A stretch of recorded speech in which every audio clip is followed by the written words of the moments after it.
Dear students, ಈ ಒಂದು ವಿಡಿಯೋದಲ್ಲಿ ನಾವು ಡಿಪಾರ್ಟ್ಮೆಂಟಲ್ ಅಕೌಂಟಿಂಗ್ಗೆ ರಿಲೇಟೆಡ್ ಆಗಿರೋದು ಒಂದು 6 ಮಾರ್ಕ್ಸ್ ಪ್ರಾಬ್ಲಮನ್ನು ಸಾಲ್ವ್ ಮಾಡೋಣ. ಅದು ಅಸರ್ಟೈನ್ಮೆಂಟ್ ಆಫ್ ಅಪ್ರಾಪ್ರಿಯೇಟ್ ಬೇಸಿಸ್. ನೋಡಿ, ಈ ಪ್ರಾಬ್ಲಮ್ 2024 ಕೇಳಿರೋದು. ಪ್ರಾಬ್ಲಮನ್ನು ಅಬ್ಸರ್ವ್ ಮಾಡಿ. State the basis of allocation in the following in departmental accounting. ನೋಡಿ, ಏನೇನು ಐಟಮ್ಸ್ ಕೊಟ್ಟಿದ್ದಾರೆ ಅವರು ಆಲ್ಫಾಬೆಟ್ಸ್ ಅಲ್ಲಿ ಕೊಟ್ಟಿದ್ದಾರೆ. ಎ ನೋಡಿ, canteen expenses. B, commission on sales. C, discount allowed. D, wages. E, rent and taxes.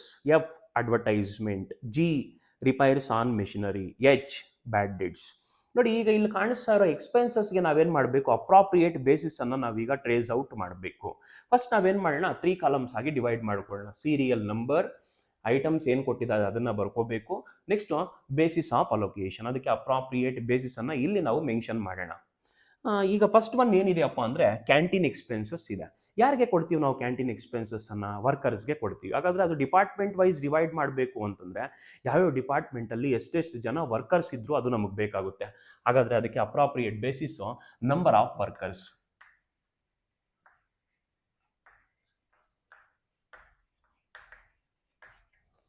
Next commission on sales ಅಂತ ಇದೆ. ಅಲ್ಲೇ ಸ್ಪೆಸಿಫೈ ಆಗೋಗ್ಬಿಟ್ಟಿದೆ. ಕಮಿಷನ್ ಯಾವುದ್ರ ಮೇಲೆ ಕೊಡ್ತಾ ಇರೋದು? ಸೇಲ್ಸ್. ಹಾಗಾದರೆ ಅದಕ್ಕೆ ಬೇಸ್ ಯಾವುದು? Net sales.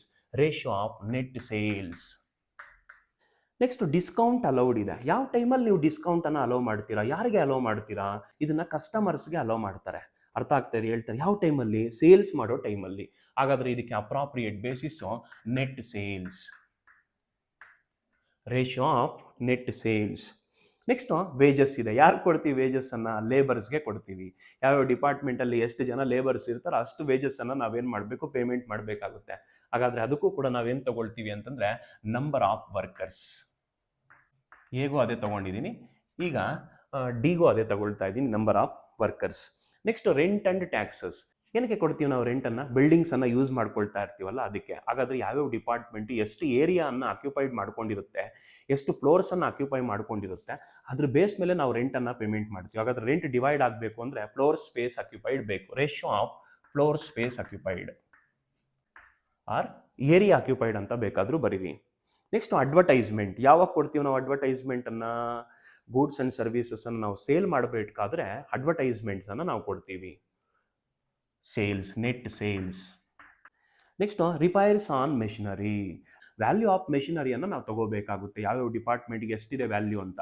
If in case value of machinery ಆಬ್ಸೆನ್ಸಲ್ಲಿದೆ ಡಿಪಾರ್ಟ್ಮೆಂಟ್ ವೈಸ್ ಅಂತಂದಾಗ ನಾವೇನು ಮಾಡ್ತೀವಿ ಅಂದರೆ ಏರಿಯಾ ಆಕ್ಯುಪೈಡನ್ನೇ ತಗೊಳ್ತೀವಿ. ಅದಕ್ಕೂ ಎರಡೂ ಬರೆದ್ಬಿಡ್ತೀನಿ ನಾನಿಲ್ಲಿ. Value of machinery or floor space occupied. Area ಆಕ್ಯುಪೈಡನ್ನು ಬೇಕಾದರೂ ನೀವು ತಗೋಬೋದು. Bad debts. ಯಾವಾಗ ಬರುತ್ತೆ ಈ ಬ್ಯಾಡ್ ಡೇಟ್ಸು? ಕಸ್ಟಮರ್ಸಿಂದ ಬ್ಯಾಡ್ ಡೇಟ್ಸ್ ಕ್ರಿಯೇಟ್ ಆಗುತ್ತೆ. ಕಸ್ಟಮರ್ಸ್ ಯಾವಾಗ ಬರ್ತಾರೆ? ಸೇಲ್ಸ್ ಮಾಡಿದಾಗ ಬರ್ತಾರೆ. ಹಾಗಾದರೆ ಇದಕ್ಕೆ appropriate basis net sales. Net sales ratio. ನೋಡಿ, ಇಷ್ಟು ಬರೆದ್ರೆ ನಿಮಗೆ 6 ಮಾರ್ಕ್ಸ್ ಬರುತ್ತೆ. ನೋಡಿ, ಇದು 2024 ಕೇಳಿರೋ ಪ್ರಾಬ್ಲಮ್ಮು. ಇದರಲ್ಲಿ ಅವರು 4 ಮಾರ್ಕ್ಸಿಗೆ ಬರ್ತಾ ಇತ್ತಿದ್ದು, 6 ಮಾರ್ಕ್ಸಿಗೆ ಇರಲಿಲ್ಲ. ಇವ್ರು ಏನು ಮಾಡಿದ್ದಾರೆ, 8 ಐಟಮ್ಸನ್ನು ಕೊಟ್ಟಿದ್ದಾರೆ. ಈಚ್ ಐಟಮ್ಗೆ ಹಾಫ್ ಮಾರ್ಕ್ಸ್ ಇರುತ್ತೆ. ಟೋಟಲ್ ಆಗಿ 4 ಮಾರ್ಕ್ಸ್ ಬರುತ್ತೆ.